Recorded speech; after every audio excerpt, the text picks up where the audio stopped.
Aspirants, let's see today the summary of The Merchant of Venice, play by William Shakespeare. बात कर लेते हैं इसके कॉन्टेक्स्ट की। तो प्ले लिखा गया होगा 1596-98 के बीच में किसी टाइम पर, क्योंकि बहुत सारे प्लेस हैं विलियम शेक्सपियर के जिनकी डेट्स डेफिनेट नहीं है। तो आपको इस बारे में फिक्र करने की ज़रूरत नहीं है, क्योंकि कोई भी क्वेश्चन ऐसा नहीं आता जिसमें डेफिनेट डेट पूछी जाए, क्योंकि जब है ही नहीं क्लियर तो पूछेंगे क्यों। बस आपको याद रखना है hierarchy and chronology of the place की, लेटर प्लेस कौन से हैं, अर्ली प्लेस कौन से हैं। उसके लिए आप विलियम शेक्सपियर की बायोग्राफी में जाकर के देख सकते हैं the complete chronology of his works. इसके अलावा ये प्ले पब्लिश किया गया था 1600 में by Thomas Heyes in quarto format. और जनरली इस प्ले को कॉमेडी कहा जाता है, बट जो कैरेक्टर है शाइलॉक का, और एंड में उसका जो ट्रीटमेंट किया जाता है, जिस तरह से उस पे एक भेदभाव पूर्ण तरीके से सारे के सारे कैरेक्टर्स उसके अगेंस्ट हो जाते हैं, इवन उसकी डॉटर भी उसको छोड़ के चली जाती है। तो जब आप किसी के धर्म, जाति, रंग, रूप, किसी की मजाक उड़ाएंगे तो definitely there should be no fun in making such comments. Definitely there is derogatory comments, there are derogatory comments, there should be no funny moments। तो उसी हिसाब से ये मेरा पर्सनल व्यू है कि इट मस्ट बी ट्रेजी कॉमेडी। लेकिन मैं नहीं कह सकता कि जनरली मैं इतने बड़े प्ले को अपना उस पर वर्डिक्ट दे दूं। बट कहीं ना कहीं जो आज का मॉडर्न टाइम चल रहा है उसमें ये चीज़ें, चाहे रिलीजियस बायसनेस हो, किसी के रंग, रूप, जात, धर्म को लेकर के, ये चीज़ें एक्सेप्टेबल नहीं है। तो ये बस मेरा पर्सनल व्यू था जो मैंने बोल दिया। आगे बात करते हैं जो ऑथराइज्ड वर्जन था इसका। वो आप जानते हैं कि जो फर्स्ट फोलियो पब्लिश हुआ था विलियम शेक्सपियर के सारे प्लेस का 1623 में जॉन हेमिंग्स और हेनरी कॉन्डल के द्वारा, उसमें ये पब्लिश किया गया था। फर्स्ट प्ले मैंने बताया था टेम्पेस्ट रखा गया था लिस्ट में, बाद में ये भी पब्लिश किया गया उन सारे प्लेस के अंतर्गत। सोर्सेस बहुत सारे रहते हैं विलियम शेक्सपियर के प्लेस के, क्योंकि उनका ये ट्रेंड रहा है कि सोर्सेस इधर उधर से उठाइए और उनको एक अच्छा डेफिनेट एक ब्रिलियंट प्ले में वो कन्वर्ट कर दिया करते थे। तो प्राइमरी सोर्स को आपको ध्यान रखना है, and primary source is Italian story है एक, आयल पिकोरोन। आयल पिकोरोन एक इटालियन स्टोरी है जियोवानी फारेंटिनो के द्वारा 14th सेंचुरी में लिखी गई थी, उससे इन्होंने बोरो किया है बहुत कुछ। सेकेंड सोर्स है जेस्टा रोमानोरम। ये भी एक कलेक्टेड शॉर्ट स्टोरीज का कलेक्शन है और लैटिन मीडिएवल टाइम में लिखा गया था, लैटिन लैंग्वेज में लिखा गया है। इससे भी शेक्सपियर ने कुछ एलिमेंट्स बोरो किए हैं। इसके अलावा द ज्यू ऑफ माल्टा, जो कि काफ़ी फेमस प्ले है, क्रिस्टोफर मॉर्लो का, आपने पढ़ा होगा। तो इस प्ले से भी जो शाइलॉक का कैरेक्टर है उसमें जो ज्यू दिखाया गया है, यहाँ पर भी ज्यू है। तो कुछ कैरेक्टरिस्टिक्स मैच करती हैं दोनों के कैरेक्टर में, कि किस तरह से वो ग्रीडी रहता है पैसे को लेकर के, उसी हिसाब से ये भी ग्रीडी है, पैसा ही सब कुछ है इसके लिए। एंड एक लास्ट प्ले है जो स्टीफन गोसान, उन्होंने स्कूल ऑफ अब्यूज एक लिखा हुआ है वर्क, उसमें एक प्ले उन्होंने लिखा हुआ था द ज्यू, ये लास्ट प्ले है। कहते हैं कि इससे भी काफ़ी कुछ इन्होंने शाइलॉक के कैरेक्टर में इंग्रेडिएंट्स शामिल किए हैं, एलिमेंट्स शामिल किए हैं, इंक्लूड किए हैं, और काफ़ी कुछ सिमिलैरिटी प्ले वियर करता है उस सोर्स से। तो ये सारे सोर्सेस थे, बट द प्राइमरी सोर्स आपको याद रखना है, जो कि Il Pecorone Italian by Giovanni Fiorentino के द्वारा। थीम्स की बात कर ली जाए तो greed, prejudices, class, friendship, loyalty, justice, partiality भी दिखाई गई है, रिवेंज, मोटिव्स, मर्सी, ये सारे प्लेस के थीम्स मानी गई हैं इस प्ले में। बात कर लेते हैं कैरेक्टर्स की। तो मेन कैरेक्टर जो मर्चेंट प्ले का जो नाम है मर्चेंट ऑफ वेनिस, तो मर्चेंट कौन है यहाँ पर? एंटोनियो। यह इस प्ले का उसी नाम से टिट्युलर कैरेक्टर है। He is wealthy, generous, समवाट alienated. ये थोड़ा सा अलग है, क्योंकि प्ले की शुरुआत ही ऐसे होती है कि वो अपने आप को बताता है कि मैं बहुत उदास हूँ। लेकिन मैं उदास क्यों हूँ? He doesn't know the reason of his sadness. तो उसके फ्रेंड्स कहते हैं कि maybe you are worried about the business of your ships which are on the between the waves of the sea, और maybe you are in love. तो वो कहता है कि ना पहला रीज़न ठीक है, ना मुझे बिजनेस की फिक्र है, ना मैं किसी के साथ प्यार में हूँ, but I am just sad for the sake of sadness. तो वो एलिनेटेड टाइप है, थोड़ा सा बहुत ज़्यादा वो एडजस्ट नहीं है सोसाइटी में, ये थोड़ा उसमें दिखाया गया है कैरेक्टरिस्टिक्स एंटोनियो की। सब कुछ उसमें ठीक है, बसैनियों का अच्छा मित्र है, लेकिन थोड़ा-सा जो दिखाया गया है कि he is prejudiced against Shylock. Shylock को बिल्कुल भी पसंद नहीं करता है। क्यों पसंद नहीं करता? धार्मिक बायसनेस है, जैसे अपने इंडिया में कई बार कुछ हिंदू मुस्लिम के मुद्दों पर कई बार लोगों में बहस हो जाती है, दंगे फसाद हो जाते हैं, तमाम चीज़ें, तो उसी हिसाब से क्रिश्चियनिटी और ज्यू लोगों के बीच में भी तमाम मतभेद चलते आ रहे हैं, बहुत लंबे समय से चलते आ रहे हैं। ये धार्मिक मतभेद कई बार कुछ ज़्यादा बड़ा रूप ले लेते हैं, खैर वो अलग मैटर है। दूसरा कैरेक्टर है बसेनियो। एंटोनियो का क्लोज फ्रेंड है और ये एक लड़की जो बेलमोंट में पोर्शिया है उससे ये प्यार करता है, लेकिन पैसा नहीं है तो ये बसेनियो एंटोनियो की हेल्प लेता है पैसे उधार लेने के लिए और चला जाता है उसको कोर्ट करने, उसको उससे शादी करने। He is mixture of loyalty and ambitious feelings, काफ़ी ये एम्बिशियस भी रहता है। पोर्शिया जो कि डेफिनेटली इस प्ले की हीरोइन है और बेलमोंट में एक बड़े घराने से संबंध रखती है, अपने संपत्ति की एकमात्र हेरिस है, मतलब उत्तराधिकारी है वो। और शी इज़ इंटेलिजेंट, प्रैक्टिकल और काफ़ी विटी है, उसके जवाब अच्छे से होके मुँह बंद कर देते हैं। काफ़ी इसके अलावा उसके पिता एक शर्त रख कर गए हैं उसकी शादी को लेकर के, उसके पिता की डेथ हो चुकी है और उस शर्त की वजह से वो थोड़ी परेशान है क्योंकि उसे एक अच्छा हस्बैंड नहीं मिल पा रहा है। जब नंबर आता है अपने पति को बचाने का, पति के दोस्त एंटोनियो को बचाने का, तो वो अपने आप को डिसगाइज़ अपने आप का रूप बदल के लॉयर का रूप लेकर के जाती है, बालसुंदर बन करके और वहाँ जाकर के वो कोर्ट में ट्रायल में हिस्सा लेती है और बचाती है। शाइलॉक जो कि ज्यूइश मनी लेंडर है, इस प्ले का डेफ़िनेटली एंटागनिस्ट है, प्रोटैगनिस्ट एंटोनियो के अगेंस्ट में और देखें तो काफ़ी वो पावरफुल है, पैसे वाला है, लेकिन ये सारे के सारे कैरेक्टर्स के अगेंस्ट में है। जैसे आपने अगर जॉन गॉल्सवर्दी का लॉयल्टीज़ प्ले पढ़ा है, तो उसमें भी धार्मिक जो रिलीजियस नैरो माइंडेडनेस है, प्रेजुडिसेस हैं, फिर कह सकते हैं कि संकीर्णता है मन की, वो दिखाई गई है। ठीक उसी हिसाब से यहाँ पर भी बहुत कुछ इसको he is mocked, he is marginalised, he is criticised, he is abused, क्या नहीं होता है उसके साथ, सब कुछ होता है और अंततः जो पैसे उधार देता है वो भी उसको नहीं मिलते और अपनी प्रॉपर्टी का हिस्सा उसको गँवाना पड़ता है। तो उसके इस कैरेक्टर के थ्रू जो सोसाइटल हिपोक्रेसी है, जो ढोंग है समाज का, वो दिखाया गया है इस कैरेक्टर के थ्रू। ग्रेशियानो ये काफ़ी टॉकेटिव फ्रेंड होता है बसेनियो का और वो बस पोर्शिया की मेड है, जेंटलवुमन नेरिसा, उससे शादी कर लेता है और जो जवानी में थोड़ी केयरलेसनेस टाइप जो रहती है, वो दिखाई गई है इस कैरेक्टर ग्रेशियानो के थ्रू। नेक्स्ट कैरेक्टर में नेरिसा जो कि अभी बताया था पोर्शिया की एक लॉयल इंटेलिजेंट सर्वेंट रहती है। ये क्लर्क का रोल प्ले करती है ट्रायल सीन में, जो कि इस प्ले का सबसे महत्वपूर्ण सीन है। जेसिका शाइलॉक की बेटी होती है, लेकिन ये खुद ही कहती है कि I am ashamed to be daughter of Shylock. उसे अपने पिता से भी नफरत हो चुकी है और लोरेंजो के साथ भाग जाती है and she denounces Jews religion और क्रिश्चियनिटी में कन्वर्ट हो जाती है। Next character Launcelot Gobbo. ये क्लाउन होता है, शाइलॉक का सर्वेंट है, लेकिन ये भी शाइलॉक से नफरत करता है और अंततः उसको छोड़ करके चला जाता है और बसेनियो की नौकरी करने लगता है। ये भी क्रिश्चियन है तो इसकी भी नफरत दिखाई गई है शाइलॉक के अपने मालिक के प्रति। लोरेंजो जो कि शाइलॉक की बेटी जेसिका को भगा ले जाता है और ये जो सब प्लॉट है इन दोनों का इस प्ले में, उसको कनेक्ट करने वाला कैरेक्टर है लोरेंजो। ड्यूक ऑफ बेनिस ये न्यायोचित शासक है, लेकिन बीइंग क्रिश्चियन तो कहीं न कहीं थोड़ी-सी पार्शियलिटी या थोड़ी-सी बायसनेस दिखाई देगी इसके कैरेक्टर में भी, जब ये जानबूझ के पोर्शिया को अनुमति दे देता है कि ठीक है तुम ट्रायल करो और ये भी चाहता है कि एंटोनियो जीते।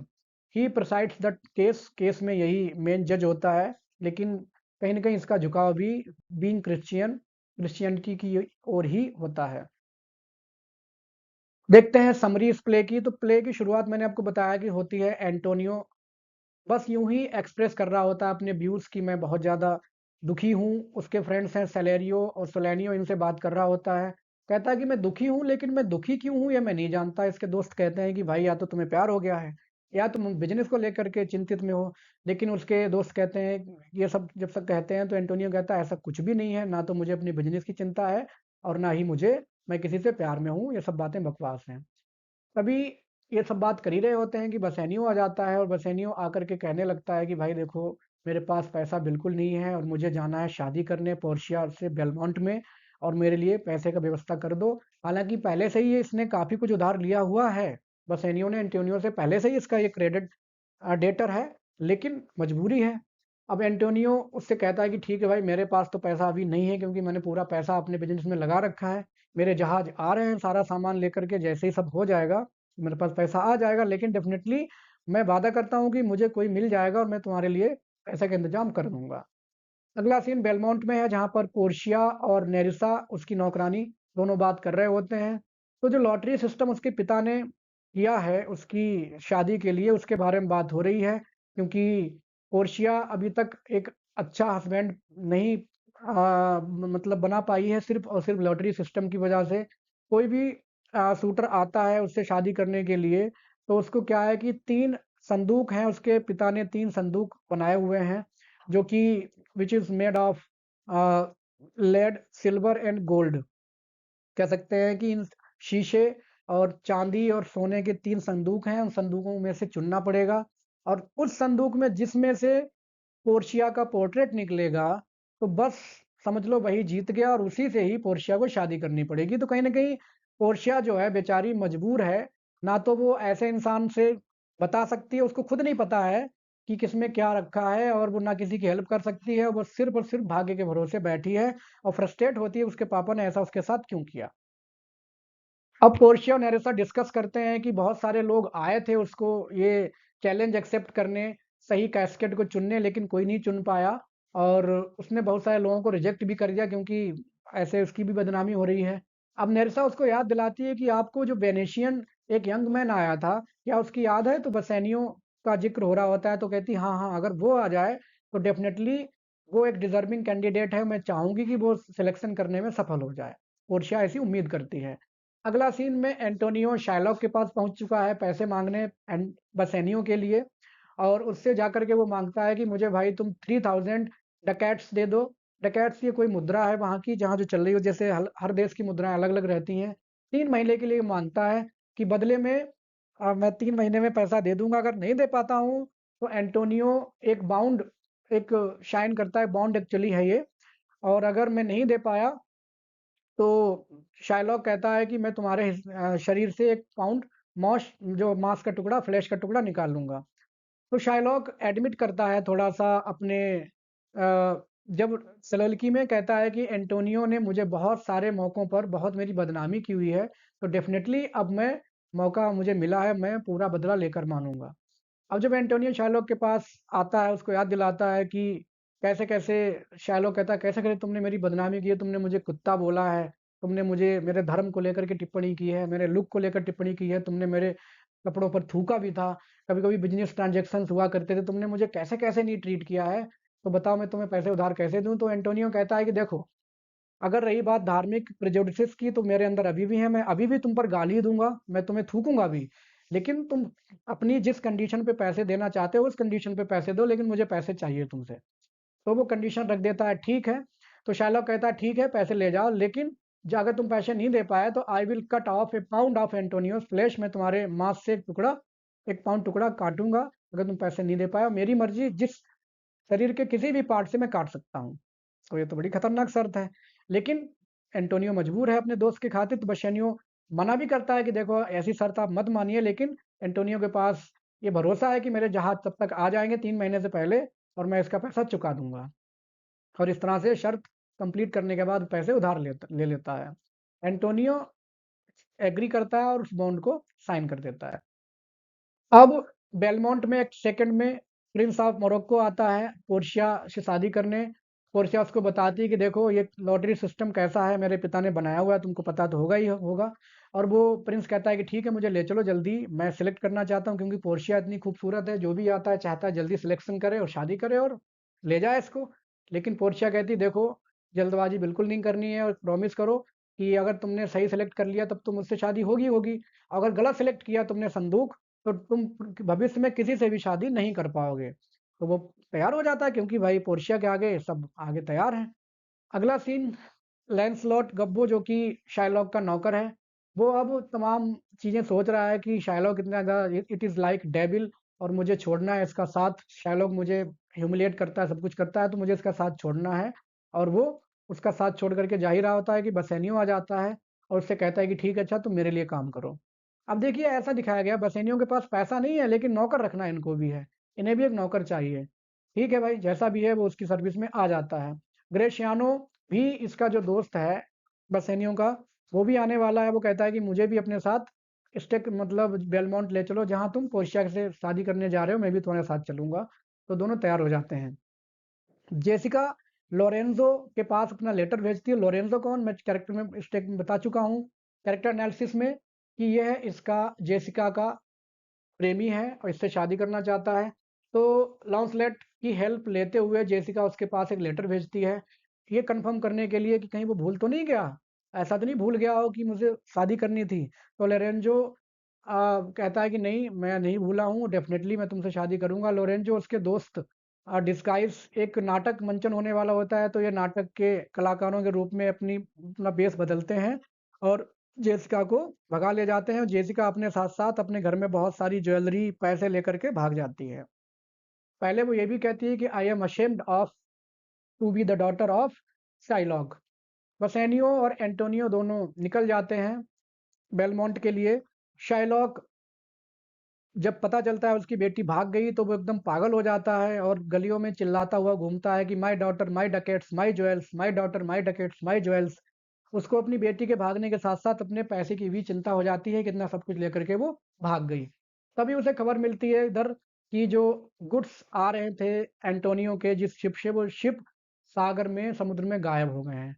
बसेनियो वहां बेलमोंट में पहुंच चुका है उधार लेके पैसा पोर्शिया को पोर्शिया से शादी करने। अब एंटोनियो के जो फ्रेंड हैं सोलेनियो और सेलेरियो, ये डिस्कस कर रहे होते हैं कि एंटोनियो के शिप्स तो भाई डूब गए, मिस्टीरियसली गायब हो गए। अब क्या होगा, डूबे नहीं हैं, बस गायब हुए हैं अभी तक। तो शाइलॉक तभी आ जाता है और उन दोनों से आके कहता है कि देखो, तुम लोगों ने मेरी बेटी को भगाने में मदद की है बसैनियों की, और मैं तुम लोगों के खिलाफ कोर्ट में जाऊंगा। तो वो दोनों कहते हैं, दोनों ही उसको इंसल्ट करने लगते हैं। देखो यही बात है, धार्मिक कट्टरता दिखाई गई है कि एक तो इन्होंने गलतियां की हैं, ऊपर से उसे ही इंसल्ट करते हैं कि भाई तू, you are like you are like dog, Jew dog, और तुम्हारी हिम्मत कैसे होगी हमारे ऊपर आरोप लगाने की, क्या तुमने सुना है हमने ऐसा किया है? और क्या तुमने ये भी सुना है कि एंटोनियो के जहाज गायब हो गए हैं समुद्र में? तो शाइलॉक कहता है, देखो मुझे फर्क नहीं पड़ता, मुझे तो बस उस बॉन्ड से फर्क पड़ता है जिस बॉन्ड को एंटोनियो सिग्नेचर किए हुए हैं, कि अगर मैं वो पैसा नहीं दे पाया तो मैं उसके शरीर से एक पौंड मांस का टुकड़ा काट लूंगा। तो सेलेरियो को डाउट होता है कि शाइलॉक इतना ज्यादा क्रूअल कैसे सकता है, और आखिर जो काटेगा अभी उस मांस का टुकड़ा, तो उसका करेगा क्या, क्या काम है तुम्हारे, किस काम आएगा? तो शाइलॉक को बहुत नफरत है एंटोनियो से, और एंटोनियो की शाइलॉक से भी है। तो शाइलॉक कहता है कि चाहे भले ही मैं उसको मछली फंसाने में काम लाऊं, जैसे मछली का चारा आता है, एक चाल चली जाती है मछली पकड़ने के लिए, तो चाहे भले ही मैं उस मांस के टुकड़े का मछली फंसाने में काम करूं, लेकिन मैं उस मांस के टुकड़े को लेकर ही मानूंगा। और एक बार फिर से वो एक्सप्लेन करता है कि एंटोनियो ने उसको बहुत ज़्यादा इंसल्ट की है, उसकी कई लोगों के बीच में उसने मुझे इंसल्ट किया है, क्या-क्या उसने मुझसे नहीं कहा है, मुझे जाकर के मौका मिला है। और ये रिलीजन ग्राउंड पे उसने मुझे बहुत कुछ सुनाया है। वो ये भी कहता है कि क्या इस जो क्रिश्चियन लोग हैं उन्हीं के hands, organs, dimensions, senses, affections, patience, मतलब जो भी चीज़ें हैं, क्या वो सिर्फ़ क्रिश्चियन लोगों के पास हैं? मेरे पास नहीं है, मेरे पास भी हैं और मुझे भी इन चीज़ों का दुःख होता है। अब बेलमोंट में वसेनियो पहुंचता है और फॉर्चुनेटली वो सही कास्केट को चुन लेता है। कौन सा वाला चुनता है? ही चूजेस लेडन कास्केट, जिस पे लिखा रहता है कि जो भी मुझे सिलेक्ट करेगा उस पर उसे अपना सब कुछ रिस्क करने के लिए तैयार रहे, वो अपना सब कुछ खोने के लिए तैयार रहे। तो बसनियों को लगता है, क्योंकि प्यार भी आसान नहीं है, प्यार में भी कमिटमेंट और रिस्क लगता है, तो उसे ये दिमाग में बात क्लिक कर जाती है और वो लेडन शीशे वाला जो संदूक है उसको सिलेक्ट करता है, और वहीं पे पोर्शिया का पोर्ट्रेट मिल जाता है, दोनों की शादी हो जाती है। पोर्शिया भी बहुत ज़्यादा खुश हो जाती है, चलो कम से कम जो मैं चाहती थी वो हो गया। अब उसको इन्फॉर्म किया जाता है कि एंटोनियो के जहाज खो गए हैं समुद्र में। अब उसे बहुत ज़्यादा टेंशन हो जाती है, एंटोनियो को जेल हो चुकी है क्योंकि वो पैसा टाइम से नहीं दे पाया। और शाइलोक एकदम पूरी तरह से तैयार है कि नहीं, मुझे तो सिर्फ जो बॉन्ड इसने साइन किया था वही मुझे चाहिए। अब वसेनियो पोर्शिया को बताता है कि देखो मेरे पास पैसा नहीं था, मैं उससे ऐसे-ऐसे पैसे लेकर आया हूँ, ये मेरी कंडीशन थी। तमाम बातें जब वो जान जाती है, तो वो डिसाइड करती है कि चलो अच्छा मैं हेल्प करूँगी, लेकिन वो डायरेक्ट ये बात वसेनियो को नहीं बोलती है। वसेनियो उसको छोड़ के चला जाता है अपने दोस्त की हेल्प करने, क्योंकि उसको जेल हो चुकी है एंटोनियो को। पोर्शिया ये सब बातें बाद में पता चलती हैं, तो वो मन में डिसाइड करती है कि डेफ़िनेटली मैं उसकी हेल्प करूँगी। और वो अपनी नौकरानी नेरसा को बुलाती है, उससे कहती है कि देखो आइए हम लोग चलते हैं और एक वकील होता है, एक्चुअली वकील को वहाँ पे लॉयर को डॉक्टर बोलते हैं। एक डॉक्टर होता है बाल्थज़ार, बाल्थज़ार इसका नाम है, बाल्थज़ार भी कह सकते हैं, खैर वो डेफ़िनेटली कोई फ़र्क नहीं पड़ेगा, आपको बस याद रखना है। तो वो लॉयर का रूप ले लेती है और कई सारे लीगल नोट्स को मँगवाती है और अपनी स्टडी शुरू कर देती है, क्योंकि कोर्ट का जो मामला है बहुत ज़्यादा कॉम्प्लिकेटेड है और उसे एंटोनियो की जान बचानी है। इसलिए बचानी है क्योंकि उसके वो पति का बहुत अच्छा दोस्त है। अब एक फोर्ट में जो कोर्ट का सीन है, वहाँ पर ड्यूक, जो ड्यूक ऑफ वेनिस है, वो रिग्रेट करता है एंटोनियो कि भाई तुम्हारे शरीर का टुकड़ा कटने वाला है, क्योंकि अगर कुछ होता तो कोई तरीका होता। एंटोनियो कहता है कि मैंने जो साइन किया था, मैंने इस उम्मीद पे किया था कि मेरे जहाज वापस आ जाएंगे, लेकिन ऐसा नहीं हो पाया है, तो अब कोई कानून ऐसा है ही नहीं जो मुझे बचा सके। बसेनियो आ जाता है और वो शाइलॉक से कहता है कि तुमने जो पैसा दिया था, 3000 डकैट्स दिए थे, तुम उसके बदले में मैं तुम्हें 6000 डकैट्स दे दूंगा, लेकिन मेरे दोस्त के शरीर से मांस का टुकड़ा मत काटो। लेकिन शाइलॉक मना कर देता है कि नहीं नहीं, मुझे नहीं चाहिए। आई ही रिफ्यूजेस एंड वांट्स जस्टिस। वो सिर्फ न्याय की बात करता है। न्याय का मतलब ये है कि जो कानूनी तौर पे सिग्नेचर हो गए थे वही मानने हैं, और मुझे इसके मांस का टुकड़ा चाहिए और कुछ नहीं चाहिए। अब थोड़ा सा शाइलॉक भी कह सकते हैं कि प्रेजुडाइज्ड है, ऐसा नहीं है कि सिर्फ क्रिश्चियन ही है, ये भी प्रेजुडाइज्ड है। चाहता तो डबल में पैसे ले लेता, लेकिन इसको चाहिए उसके मांस का टुकड़ा, बदला चाहिए। एक्चुअली इसे एंटोनियो से सारी इंसल्ट का बदला चाहिए। पोर्शिया आ जाती है ड्रेस्ड एज लॉयर, और उसकी नौकरानी क्लर्क बन के आ जाती है। पहले तो ड्यूक ऑफ वेनिस कहता है कि तुम कौन हो, फिर वो कहती है कि मुझे बाल्थज़ार ने ही भेजा है, क्योंकि वो बीमार है। और वो आते ही एक डिलीवर्स करती मर्सी का कोट, पॉपुलर कोट है इस प्ले का, एक प्ले के लिए सेपरेट पोएम है। मर्सी के ऊपर बहुत बड़ा वो व्याख्यान देती है कि दया बहुत सब सर्वोत्तम गुण है और सबके अंदर नहीं होता, दया की तमाम बातें वो बोलती है। अब वो ट्रायल अपने हाथ में लेती है, और पहले तो शाइलॉक को लगता है कि, पहले वो बोलती है कानून तो कानून है, तो शाइलॉक बहुत खुश होता है। लेकिन फिर वो उसे बता देती है कि देखो, जो आपने बॉन्ड साइन किया हुआ है, एंटोनियो से कराया हुआ है, उस बॉन्ड में ये मेंशन कहीं नहीं है कि जब आप काटोगे उसके मांस का टुकड़ा, तो ये मेंशन नहीं है कि उसके मांस के टुकड़े के साथ-साथ आप खून भी बहाओगे। खून का एक भी कतरा नहीं बहना चाहिए, ये कंडीशन है। अब तो शाइलॉक के दिमाग में एकदम से उसको शॉक लगता है, कि शाइलॉक को शॉक लग गया, उसको लगा अरे! ये कैसे हो गया? बॉन्ड में इस बात तो मेंशन नहीं है, जब खून डेफ़िनेटली निकलेगा ही निकलेगा, जब किसी के मांस का टुकड़ा काटेंगे तो खून तो निकलेगा निकलेगा। तो वो कहती है पोर्शिया कि तुम्हारा खून पे कोई अधिकार नहीं है, मांस के टुकड़े पे तो है, अब तुम मांस काटो। तो शाइलॉक, बहुत उसे बुरा लगता है कि ये तो गलती हो गई, या जो भी समझो, कुछ आर्ग्यूमेंट्स वो देता भी है, लेकिन उसकी नहीं सुनी जाती। फिर अंत में उसको लगता है कि अब वो हार जाएगा, क्योंकि ये पॉसिबल ही नहीं है भाई, बिना खून बहाए मांस काट देना। तो शाइलॉक अपने आप को डिफीटेड महसूस करता है, वो कहता है अच्छा ठीक है, कोई बात नहीं, मेरा जितना पैसा था मुझे मेरा पैसा वापस मिल जाए, छोड़ो जाने दो। वो जाने ही वाला होता है ऐसे कह के, तो पोर्शिया उससे कहती है कि नहीं नहीं, आप ऐसे नहीं जा सकते, क्योंकि तुम ज्यू हो और तुमने एक क्रिश्चियन, एक फेयर क्रिश्चियन का, नोबल क्रिश्चियन का तुमने मर्डर करने का विचार किया था, तो इसके लिए तुम्हें दोषी ठहराया जाता है। अब इसमें ड्यूक ऑफ वेनिस भी उसका साथ देता है। अब यहाँ पर बात वही आ गई, ज्यू और क्रिश्चियनिटी वाली, ये भेदभाव वाली बात आ गई। तो वो कहता है कि देखो, मेरा मर्डर करने का विचार नहीं था, लेकिन अब कानून तो कानून बने हुए हैं, सारे क्रिश्चियन के हिसाब से बने हुए हैं, तो मजबूरी में शाइलॉक को ये भी मानना पड़ता है। और अब वो एंटोनियो कहता है कि ठीक है, मैं इसको माफ़ कर दूँगा, अगर ये क्रिश्चियनिटी में कन्वर्ट हो जाए, अगर ये क्रिश्चियनिटी का रिलीजन मान ले, तो इनमें कन्वर्ट हो जाए, तो बस मैं मान जाऊँगा। तो मजबूरी में शाइलॉक को क्रिश्चियनिटी में कन्वर्ट होना पड़ता है, और उसे अपनी आधी संपत्ति देनी पड़ती है अपने, जो उसका दामाद है लोरेंजो और उसकी बेटी जेसिका के लिए, और बाकी आधी संपत्ति राज्य को दी जाने वाली होती है। तो उसकी संपत्ति का हिस्सा भी शाइलॉक से छीन लिया जाता है, और ना तो उसे 3000 डकैट्स वापस मिलते हैं, और साथ ही साथ उसे अपना धर्म भी छोड़ना पड़ता है, सिर्फ़ अपनी जान बचाने के लिए। तो ये है एक प्रेजुडिसेस, या कह सकते हैं इनजस्टिस। तो इसी वजह से पूरा कॉमेडी प्ले नहीं कह सकते, क्योंकि एक कैरेक्टर को सबने पूरी तरह से उसका एक्सप्लॉइटेशन किया है। ये सब उसको करने के बाद वो बेचारा चला जाता है वहाँ से। अब ये सारी कंडीशन उसने बहुत ज़्यादा अनफेयर कंडीशंस, अपना कह सकते हैं नहीं कि बदनामी का घूँट पी कर के उसने ये सब चीज़ें मानी, क्योंकि अब जान से बढ़कर तो कुछ नहीं है, ना संपत्ति और ना ये तमाम बातें। अब एंटोनियो और बसेनियो दोनों खुश हैं कि चलो ये बहुत अच्छा वकील आया, बाल्थसार बहुत अच्छा वकील आया, इसकी स्किल अच्छी थी, इसने हमें बचा लिया। अब लेकिन दोनों को पता नहीं होता है कि ये रियल में पोर्शिया ही है। अब वो ये कहते हैं कि ठीक है, अच्छा, एंटोनियो कहता है कि तुमने बहुत अच्छा, बसेनियो कहता है कि तुमने बहुत अच्छा काम किया, तो बताओ तुम्हें क्या चाहिए? तो बाल्थसार ये पोर्शिया जानबूझ के बसेनियो से कहती है कि अपनी रिंग मुझे दे दो।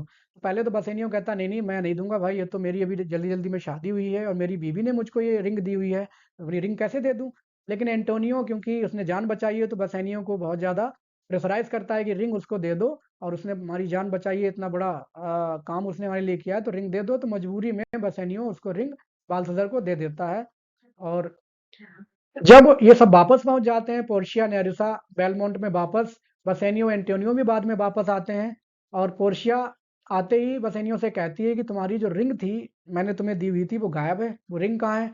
तो बसेनियो बताता है पूरी कंडीशन की, देखो कैसी कैसी कंडीशन आई थी कोर्ट में, मजबूरी में किन हालातों में मैंने अपनी रिंग उसको दे दी थी वकील को। तो लेकिन पोर्शिया इस बात को मानने को तैयार नहीं है, वो जानती सब कुछ है क्योंकि वही थी वकील, लेकिन वो जानबूझ के बसेनियो का मजा ले रही है, उसको बस उसकी लॉयल्टी का परीक्षण कर रही है। और पोर्शिया उसको अक्यूज करती है कि तुम बहुत फेथलेस हो, तुमने मतलब कुछ दिन भी रिंग संभाल के नहीं रख पाए। फिर वो कहती है अच्छा ठीक है, तुमने वो रिंग खो दी, कोई बात नहीं, मैं तुम्हें दूसरी रिंग दे देती हूँ और इस रिंग को अब नहीं खो देना। जैसे ही बसैनी उस रिंग को लेता है तो उसको समझ में आता है अरे ये तो वही रिंग है जो मैंने दी थी। फिर वो ये जो सीक्रेट है ये खुल जाता है कि हाँ एक्चुअली जो वकील बाल्थासार जो थी वो पोर्शिया ही थी, और इस वजह से वो रिंग इसके पास आ गई। सब खुश हो जाते हैं, सबकी हैप्पी एंडिंग इस प्ले की हो जाती है। तभी एक अच्छी खबर भी आती है कि एंटोनियो के जहाज सेफली वापस आ चुके हैं। अब एंटोनियो फिर से अपने आप को ही found himself alive and rich once more. इधर लोरेंजो और जेसिका दोनों इस बात से खुश हैं कि चलो कम से कम प्रॉपर्टी जो शाइलॉक की थी, जब वो मर जाएगा तो आधी प्रॉपर्टी हमें मिल जाएगी। तो इस प्रकार से हैप्पी एंडिंग हो जाती है। अब देख लेते हैं कोट्स। कोट्स में ये पहला ये ओपनिंग लाइन है इस प्ले की। In sooth I know not why I am so sad. Antonio बात कर रहा होता है अपने दोस्तों से, सूद का मतलब यहाँ पे इंडीड, कहता है कि मैं दुखी तो हूँ लेकिन मुझे नहीं पता। तो ये जो एग्जिस्टेंशियल प्रॉब्लम है, प्रॉब्लम ऑफ एलिनेशन है, वो दिखाई गई है एंटोनियो के डायलॉग में। अब ये लॉन्सलॉट गब्बो कहता है कि ये जब वो दुखी हो जाता है शाइलॉक से तब बोलता है कि certainly my conscience will serve me to run from this Jew my master, कि मुझे अपने इस मालिक से भागने का मेरा कॉन्सेंस डेफिनेटली मेरी हेल्प करेगा, और मुझसे भागना चाहता है। All that glitters is not gold. जब प्रिंस ऑफ मोरक्को उठाता है सोने का कास्केट, उसमें एक पर्ची निकलती है, उस पर लिखा रहता है all that glitters is not gold. ये कहावत बहुत पुरानी है कि हर चमकने वाली चीज सोना नहीं होती है। ये हम लोग भी हिंदी में कई बार बोला करते हैं। तो विलियम शेक्सपियर के द्वारा दी गई है इसी प्ले में। अगला शाइलॉक उस जो प्रेजुडिस उसके खिलाफ है, इनइक्वालिटी उसके खिलाफ है, इनजस्टिस उसके खिलाफ है, ज्यूस के खिलाफ, उसके बारे में बोलता है कि if you prick us do we not bleed, कि तुम हम लोगों को चुभोगे, कुछ सुई चुभोगे, पिंचिंग करोगे तो हमारा दर्द नहीं होगा। मतलब हम भी वैसे ही हैं जैसे क्रिश्चियन हैं, लेकिन बहुत ज़्यादा भेदभाव ज्यूस को सहना पड़ता है। ये पोर्शिया कोर्ट में बोलती है मर्सी क्वालिटी के ऊपर, the quality of mercy is not strained. वो कहती है क्वालिटी सर्वोच्च क्वालिटी मर्सी मर्सी की है, दया की क्वालिटी इंसान के अंदर सर्वोच्च मानी गई है। ये ट्रायल कोर्ट में सीन में ये बोलती है। लोरेंजो जब बेलमोंट में पहुंचता है तो कहता है कि how sweet the moon light स्लीप्स upon this bank. यहाँ पे पर्सनिफिकेशन अलंकार है कि जिस तरह से मून लाइट को सोता हुआ दिखाया गया नदी के किनारे। अब पोर्शिया कहती how far that little candle throws his beams so shines a good deed in naughty world, कि अच्छे कर्मों की पहचान जिस तरह से अंधेरे में छोटी सी मोमबत्ती भी प्रकाश कर देती है, दूर से दिखाई देती है, ठीक उसी हिसाब से जो अच्छे कार्य हैं वो अपने आप में तमाम विपत्तियों के बीच लोग देख लेते हैं अच्छे कार्यों को। So shines a good deed in naughty world.